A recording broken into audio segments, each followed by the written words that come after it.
Hello friends, I'm Amanda Barr. And I'm Rebecca Lou Brennan, and welcome to Dance Principles United, the podcast. Together, we are passionate about helping studio owners with the business of running their studio. Join us as we talk everything from marketing, systems, studio culture, motherhood, life, and everything in between. This is the Dance Principles United podcast. Friends, and welcome back to a very special episode of the Dance Principles United podcast. We're here in person, which is so nice, isn't it, Beck? It is so fun. It's very pink, so jump on YouTube and see how pink it is. But we're really trying to get our YouTube subscribers up. Please help us.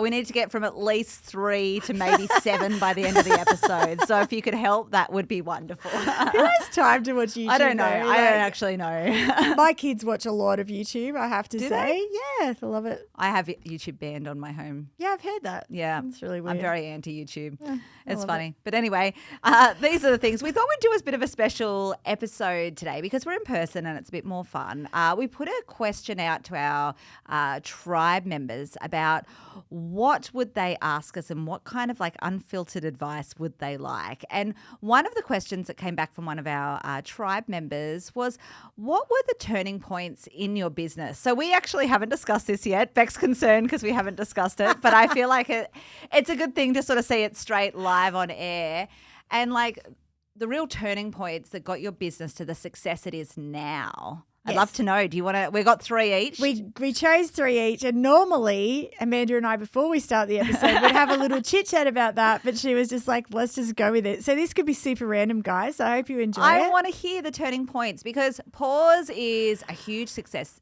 these days. It is a financially incredible business. It produces amazing talent. You've got so many incredible staff and students and all of those things. But it wasn't always like that. It's been 20, how many years of being a studio owner? 22, Amanda. 22, incredible.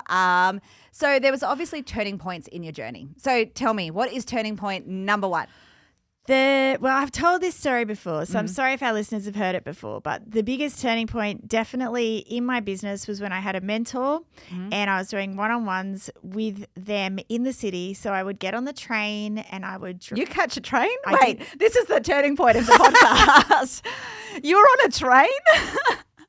What happened to Bougie Beck that refuses to get on trains? I don't know where I went on a train. Okay. I actually can't even remember because you're right. I would never go on a train, but I actually did go on a all train. Right. That's not the turning point though. Okay, keep going. That is a big turning point.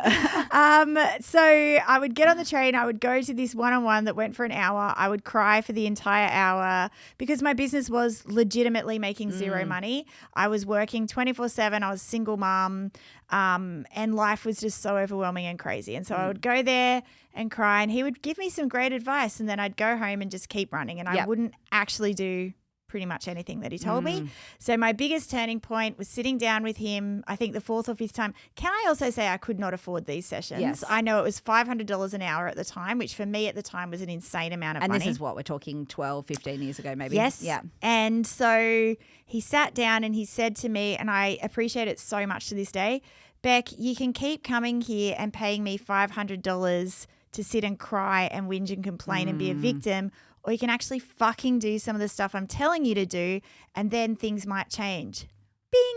Oh, Beck thinks maybe I should actually fucking do something. So then I went back and actually did the shit he was telling me to. And the biggest thing he taught me to do was grow from the bottom up. And I talk to our clients about this all the time. So I completely changed what I was doing because we've always had high-end seniors, always. And I was always putting that out there, right? Because I thought that would appeal to everyone, that we had these incredible, crazy dancers that could do insane things. Yep. That actually doesn't appeal to a preschool parent. Don't know if you know that or not, Amanda. I've talked about it a few times. Yep. So completely changed, really just promoted preschool nonstop and was obsessive with it. And bit controversial, but I did lose some seniors in doing that. Yeah. Because I really was just constantly posting preschool, little kids. And probably some of the seniors go, oh, this Lost the attention on them. They don't love when they don't have the attention anymore. You know, she doesn't care about us. All she cares about is those little kids. Like there's all of that, right? That definitely happens. Yeah. And I have to say it's probably only just now that I feel like I've got that massive, massive senior team back again. That's how long it took. Yeah, and it's a balance, right? Yeah, it's still a balance. It is a balance. But we went from 12 preschoolers, I think over 5 or 6 years, to 300. It's incredible. It's insane, right? It's incredible. And I love that story because for those of you who don't know Beck, she is a little bit stubborn. No, I am not. But so many of us are, right? Like we're like, this is the way I've always done it, so I'm going to keep doing it. And obviously that was probably, you know, your thought process when you would go to this mentor. You were going there and go, oh, no, but I know what I'm doing. I know what I'm doing. I'll get it right. It'll work soon. It's someone else's fault.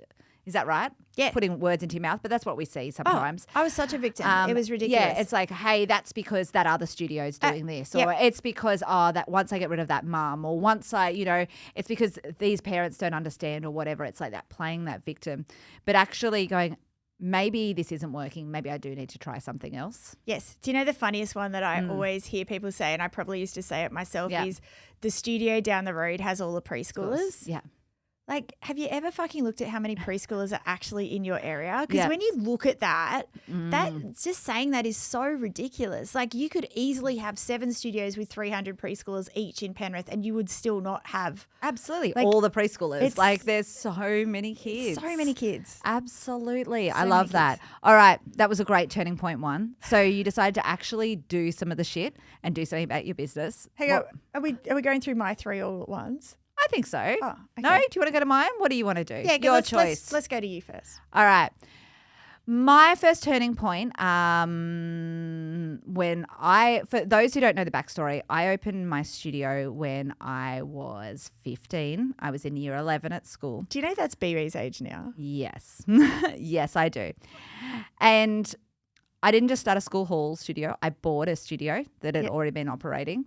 It had a premises, it had a lease on the main street of Kiama, which is a tourist town and is expensive.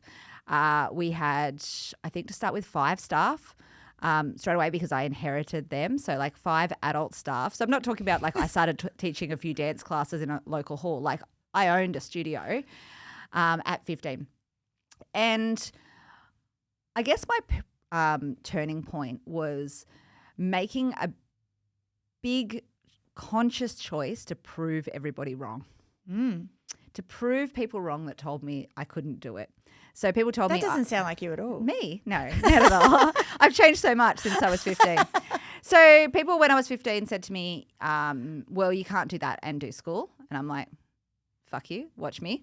So I used to... I wouldn't do it at lunchtime because it was too loud at lunchtime. So I'd pretend to need to go to the bathroom and go and return inquiries in the bathroom in the middle of English class. Love it. And do all of those fun things. And so I would prove people wrong through that. I was then told I had to, I did well in school without really trying. I was that kid. Like, school was, came pretty easily to me. I'm trying to say this in a nice way. And She's smart. I got into uni, as you do, and people were like, well, you've got to go to uni. That was my parents. Like, you're smart. You got into uni. None of my parents went to uni, so it was like a big thing. Like, you got into uni, you've got to go to uni. You've got to, do the law degree. You've got to do the commerce degree. You've got to do whatever that is, right? So went to uni. Did you? Yeah. I dropped out. No. I didn't finish Me my too. uni. High five. Because I was doing so well in my studio. So the same thing, I didn't want to be there. So I wanted to prove people wrong by going, I don't need this degree. Just watch me. I did my degree and I'm like, I'm making so much more money than I ever would. And then I want to prove people wrong that dance wasn't a real job. I remember my father-in-law sort of saying to me, so, what are you going to do when, you grow up, Amanda? Like, and I was like 24 at the time. My studio was doing huge numbers. Like, and I'd be like, no, this is what I'm doing. And I was like, I'm going to show you. Like, I'm going to show you. I'm going to make more money than you do. I'm going to do all those things. And I don't know, maybe that was my turning point, was just being so stubborn that I have to prove everybody wrong. Is that weird? No, I love that.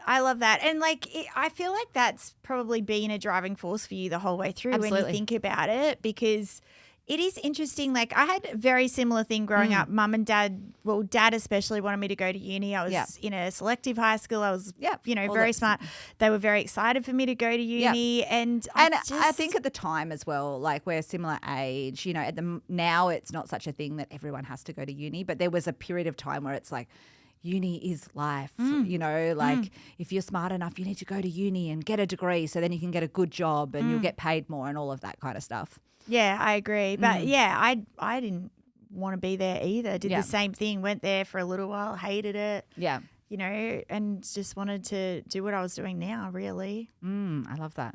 Such a good, okay. What's your second turning point? Ooh, I think the next one I'm going to talk about is probably wanting my own house. Yeah. Okay. And I think, this happened pretty late in life for me, but it was COVID time. I remember. I know. I feel like that's when we became really close, actually. COVID time, single mum, living by myself in COVID. If there were any single mums out there, I totally resonate. That was so fucked up. Because, normally as a single mum, you can go complain at a coffee about your kids to someone, but when you're stuck in a house 24/7 with a 2-year-old and a 7-year-old, it was just there's no one to talk to. Yep. There's no one to bounce off. Yeah, just crazy. Oh, it was horrendous. Anyway, I think that was the biggest growth time for me, and I think that was the time when I really decided that I wanted to be successful in life in general, and that I wanted to earn enough money to be able to have a house for myself and buy my own house, which was unheard of before that for me. I never thought that would have happened.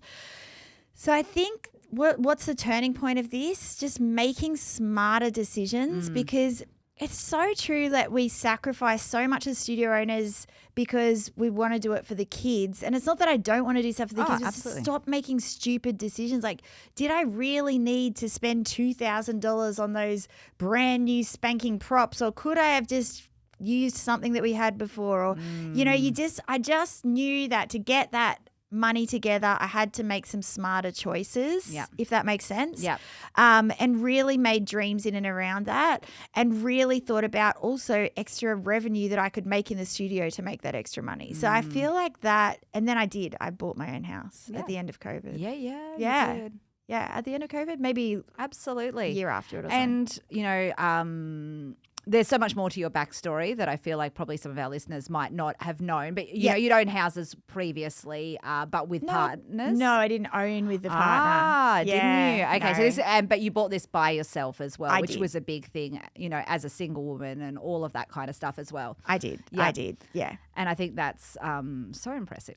Well, it's surrounding yourself with the right people as well. And I've talked about this so much on the podcast. I'm not going to harp on about it today. But, I always say to you guys out there, think of the top 3 people in your life right now. Are they building you up or dragging you down? And if they're dragging you down, you are never going to achieve what you can in life. Yeah. And if those 3 people are building you up, then you can achieve. I truly believe any of us can achieve absolutely anything in life if you are surrounded by the right people. And if you're not surrounded by the right people, surround yourself with the right people, because it is such a game changer, don't you think, Amanda? Absolutely. I love that so much. So own house. Woohoo. Pushing to get that. And look, if you're a studio owner out there and you sacrifice, that's amazing. But at the end of the day, someone once said to me, are your students really going to be, it's morbid, but are they going to be there at the end of your life with you? And the answer is no. They're not. Are they going to be there in 5 years? Maybe not. Yeah. Exactly. And, and I know that we're changing lives, and I totally get that, but you need to change your own life first.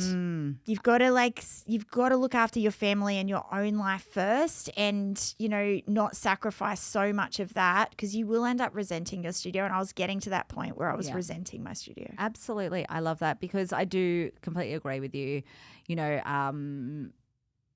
Your personal family are the ones that are still going to be there no matter what. That's right. Whereas your students, they're not going to be there in 10 years. They're not going to be there in 15 years. They're not going to be there in 50 years.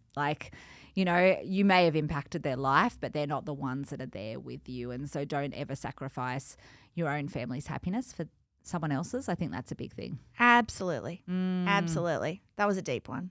It was a bit deep. Yours better be good next. That's all I can say. My turning point. Now I'm going to have to look up my phone because now I've gotten distracted by that and completely forgotten. But my turning point number 2 was, okay. So probably some of this is hard without big backstories, but my turning point number 2 was when we opened our second studio. We opened our second studio at the beginning of 2015. Right. So we it was like for the January 2015. And we actually purchased one of the largest commercial properties in Shell Harbour. And it was a huge purchase. It was very, very big. It was also very run down. It's a huge commercial property. We bought it at the time. It was just over $1 million at the time. But which at the time, like I know everybody, like, you know, he can't really buy much of a house these days for less than $1 million, but it was huge amounts of money. And I was only, I can't do that maths. What was I? But it was, I must have been 30, probably 29 or something when I bought it. Yeah. 30, yep. And it was a huge investment. And it was a big thing for us. It also then needed hundreds and hundreds of $1,000s worth of work on top of it. And so we decided to open this as a second studio. We decided to buy this commercial. I also had a baby in the March of the year. So we opened the studio in February. I had a baby in March. Nathan also quit his job at the same time. So there was a lot going on at that one time.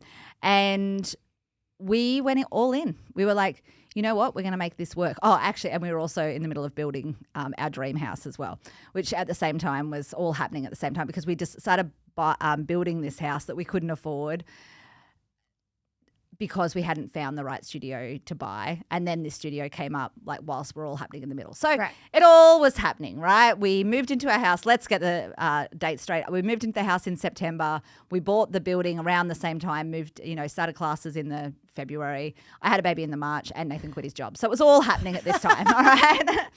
And financially it was rough. Like it was rough on, a just 30-year-old kind of thing. And I think that was a big turning point because I was like, fuck me, this isn't a hobby anymore. This is our family's sole source of income. Gigi was born and she was my second. Nath didn't have a job anymore. He was on like paternity leave, but we'd lost that money. And we were like, we've got to make this fucking work. This is not a hobby. I'm now, running 2 businesses, one with a huge mortgage, one with a huge rent. We had at the time, I think 28 staff or something like that. Was before I really pulled my staffing back. And we're like, we have a lot of people to support. I've got to fucking make this work. And I think that was a big turning point. And I guess the lesson in that is, that sometimes risk does equal reward. I totally agree with you. And I also, I think there's something to taking the safety net off. I'm a big believer, I don't want to ever encourage anyone to make, too risky financial things. That's not what I want. However, I do think that if you have a safety net, sometimes you'll just keep relying on that safety net. If you have another job and you're like, oh, I don't need to pay myself from the studio because I have another job, then how are you ever going to grow your studio? If that was your goal, well, you don't need to because you actually have a safety net. Whereas if you took that risk and quit that job and were like, I need to make this work, then you probably put the work in to make it work. I'm a big believer in that. I listen to a lot of Gary Vee and he's all about when you're young, before you have kids, or even if you do have kids like I did at the time, just go all in. Yeah. Because, otherwise you're never going to make it work if it's just a side hustle. I think you have to take risks to get rewards sometimes.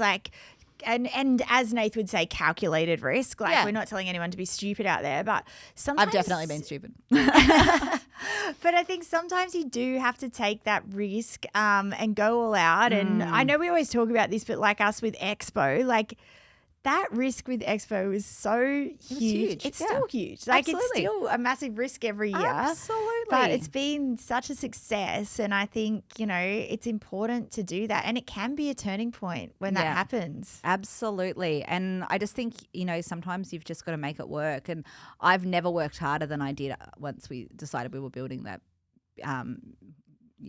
business by buying that property, because I was like, this isn't a hobby anymore. Yeah. This is a business that has to make big money. And it started making big money because I made it work. Yeah. Otherwise, I could have just kept going, oh, yeah, this is cool. We're making some money. It's fine. We'll just keep it as is, right? Yeah. You know what I always think when I'm going to take a big risk? I don't know if this is how you think or not, but I am always like, what was the lowest point in my life ever? Yep. Right? So the lowest point in my life was leaving a house with 2 suitcases and 2 babies and having nothing. Like I had a car, I had the suitcases. Obviously, I had my business. But that was it. That was it. We didn't even have furniture. We had nothing. Yeah. So I'm like, okay, I got through that. Yep.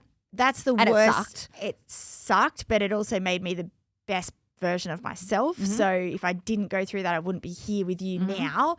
So that was the worst that could ever have happened. So, okay, if I go back there, I know I can do it. That's how I think. No, I completely agree. And look, my story isn't nearly as incredible as yours in terms of, that kind of thing. And I'm lucky that I have, a family's help and support and all of those things. But I always go, what's the worst that could happen? The worst that could happen would be I'd lose my house.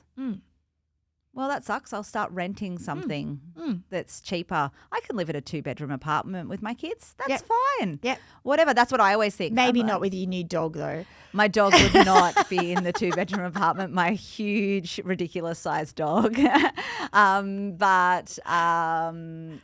I always think, what's the worst? Like, I would still be happy. You know what? I would be happy as long as my family were all safe and healthy and all of those things. Like, life would go on. I'd just have to give the dog a new house, but I have to rehome the house. Guys, you have to post a photo of this dog with I know. you I don't think I've even posted it on you haven't. socials or anything. I'm not that person. You do love that dog now though. Oh, there's moments. You do love the dog. Don't say that. It's a very large dog all of a sudden. I don't know what you're thinking with getting such a big dog, but Well, things that you Here do. we are. Right? Here we are. Okay, Here we are. this is off topic. Comet is now the topic of conversation. I feel like I do need to share a picture of my dog and show all the things. But all right, have you got one more turning point? I your do. Studio? Yeah. this is the one that I said to you is a bit controversial. You never stop it. So we've always been like a high-end school as far as getting heaps of kids on contract, etc., as you know. Yeah. But more and more, and probably more and more as BB got into the comp world, which has only been the last 2 years, I have really gotten my school into the comp world, like hectically. Yeah. I don't know if it's a good turning point in my business or a bad yet, Amanda. So Yet to find out. Yet Stay to find tuned. out. But it is a big turning point, let Yes. me tell you. So, you know, I said to our SGC or tribe members this morning, I can't remember which We had Q&A both it was calls on. this We morning. had 2 Q&As this morning with Yeah. our members, that we've just hit 70 private lessons kids in our studio. That Crazy. is crazy, Mhm. like all doing competitive dance. Mhm. Of course, I want the kids to be successful. Mm. So, you know, we are training them really high, and I have insane high-end teachers who are freaking incredible. Yes. And the kids are doing really, really well. We've just split our troop for the very first time in 22 years to have a elite kind of company and then a not so elite tribe troop. So it's all happening, Amanda. Yes. But I do think this is a turning point because I agree. and I think financially it's been a big turning point too, because obviously I'm putting a lot more money into the teaching You've staff. got to invest in that. To be a high-end comp, there's investments involved. Yeah. So it's a turning point all the same. Whether I think it's the right turning point or not, I don't know. And that's kind of the controversial part, right? Because it's hard to know until you delve into some of these Until you're on the things other and- side of it, maybe. Exactly. But it's also too late to go back now. And I was saying to that one of our tribe SGC members this morning was saying, I feel a bit lost in my business at the moment, Beck. I'm not sure whether I just want to keep going down the road I'm going, or do I want to go into a more competitive kind of realm?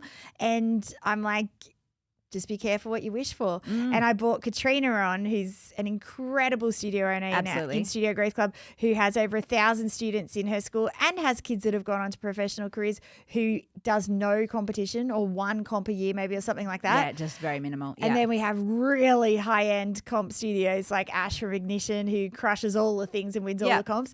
And, you know, it's very different business. It is. Yeah. And it's got to be the studio of your dreams, right? And I think that's so important. You've got to go for whichever path kind of works for you. But I love that, like, we're hearing it real time, right? You are. And look, we've always had comp kids, but never not to the same. Well, the level's so much higher now. Let's just start with that. Yeah, absolutely. And it's not that I haven't had winning kids through the years, but I've never had the volume of kids doing and not it. that solo comp scene as well, where about the tiaras and I don't feel like that's quite a newish thing for you, where you've done more and more of that with that volume. Do you know what? I've gone through ebbs and flows. When we first started the business, I did have that, definitely. And the kids that were doing it, which was a small, minute amount, were winning all the things. Back then, Sydney Estedford was the big thing. Yeah. And Caitlin, for example, you know Caitlin, she used to win every year up against 80 kids. So I did have it. Then I think when I had kids, I kind of eased off because I was like, you can't have babies and also be going to a comp every weekend, and you know, it was too crazy. Yeah. So we really eased off, and then now we've amped it up to the nth degree. To say the least. I love it though. We're hearing it real time. We'll be able to see the big turning points in Beck's studio live here on the podcast, and we'll see how it goes. But yeah, I agree. It's a turning point. I'm super excited. I get to come and have a bit of a check out this afternoon. We're going to drop around to both the Beck studios and have a look this afternoon. It's been a while since I've been at Pause, so I'm excited. It's really done up now. We'll put some stuff on our socials. Will, most definitely. Anyway. Tell me your last one. Oh, now I feel like my last one's a bit of a downer again when we've been talking about fun things again, because it kind of goes back to my last one. Do we want to finish on a downer? Yeah, now I feel like I've it an upper. Okay. We'll make a downer and upper, because that's what we do. So probably should have continued it on from my last story, with this flow of this podcast is not so great, but that's okay. We've got good stories in here. We've got good stories in here. So I was talking about when I bought my business and we went all in, we financially we're talking about we couldn't get enough loans from different people. We were loaning from, I think, 4 different people, including like those interesting type loans for homes and stuff like that, to try and get it happening. Yep. Because we were so stretched financially. And then we had the great situation that someone took money for a cheer floor that we were having imported from America, and I remember that. Yeah, they took the order knowing that they'd already gone into receivership, so completely just didn't deliver on the order, didn't even order our order from the States, like a guy from Sydney, and took off, and it was like $40,000 or $50,000, which we did not have to spare. And the problem was we still needed that floor, so we had to spend it a second time. So that all happened at the same time. As I said, I had a baby, so obviously I had to replace all my teaching hours and all of that kind of stuff for a period of time as well. So that all happened at the beginning of 2015. We kind of got about 2/3 of the way through 2015, and the savings had dried up. Everything had dried up. And I was in that kind of thing, which I'd never been in my life, because as I've told the story, I started my studio at 15 and it had always done really well for me. I've always done quite well financially from it. And I was like, I do not have enough money for groceries this week. I do not have enough money for nappies. I'm like, everything was maxed out. I'm like, fuck. Fight or flight. What am I going to do? Yeah. I'm like this, literally, I only have a few more nappies in the house. I'm fucked. But, living in this beautiful house with way too many assets, with a great car and all of that kind of stuff, with this huge studio, life looks peachy, but then the bank account doesn't look, we'd built this house in Minamara, which was so beautiful and so lovely. You saw my Minamara house. And it was gorgeous and all of this, and I'd had the nicest of everything put in, and then was like, fuck, can't pay the bills a year later. And I think that was a big turning point for me. I am, as I mentioned before, I'm lucky I called my parents and, they paid for the groceries and it was fine that week. But I was mortified. And I said to my mum, like, this is a one-time call. I am not calling you again. I'm like, I need $200. Like, this is what I need this week, but this is not happening again. And my parents were like, don't worry about it. It's fine. Like, and they couldn't have cared less. And they're like, don't worry about it. Just here, I'll give you more. I'm like, absolutely not. I am taking $200 and that is it. I am not going to call you again. And I was so adamant. I went home to Nathan. I went, we need to put on more classes. We need to do this. We need to do that. Where can I find additional revenue? Because I'm not making that phone call ever again. Yep. And I think that was such a turning point because I've never made that phone call again. I was never going to ask for that again because I was literally, they're like, don't worry about it. I was like, no, this is it. I am not asking for it again. And, I think sometimes those turning points, they're just like in your own Gotta hustle. mind or something. But I was like, no, this is the line. This is where I stand and I'm not doing this again, regardless of, and sometimes, you also make decisions that aren't a turning point in your life. But for me, that was just like, I was absolutely mortified and I was like, I'm not doing this again. I am going to hustle even though I already had been. I was like, no, I'm going to hustle even harder. I'm going to make this work. I love it. And sometimes it takes for us to do that to hustle, but then you didn't stop hustling. No. And I think sometimes studio owners will hustle a little bit because they're desperate and then they'll chill and then they'll hustle, chill. Whereas like you then kept hustling and kept stepping it up. And I think that's a good learning for everyone from that is like the hustle never stops, guys. It does. That's a really great point. And people always go, hey, when does that I don't know. And there's all these things about like, don't buy into hustle culture and blah, blah, blah. And like, we can call it whatever you want to call it. But hard work is hard work and it gets results. And I don't believe in killing yourself for it. You know, we talked about before, it's your family that's going to be there at the end of the day, not your students. However, hard work doesn't stop. There is no moment that I can think of in that last 10 years that I've stopped working hard. And sometimes it's about working smarter as well. There's both ends to it and you learn lessons and you learn shortcuts along the way.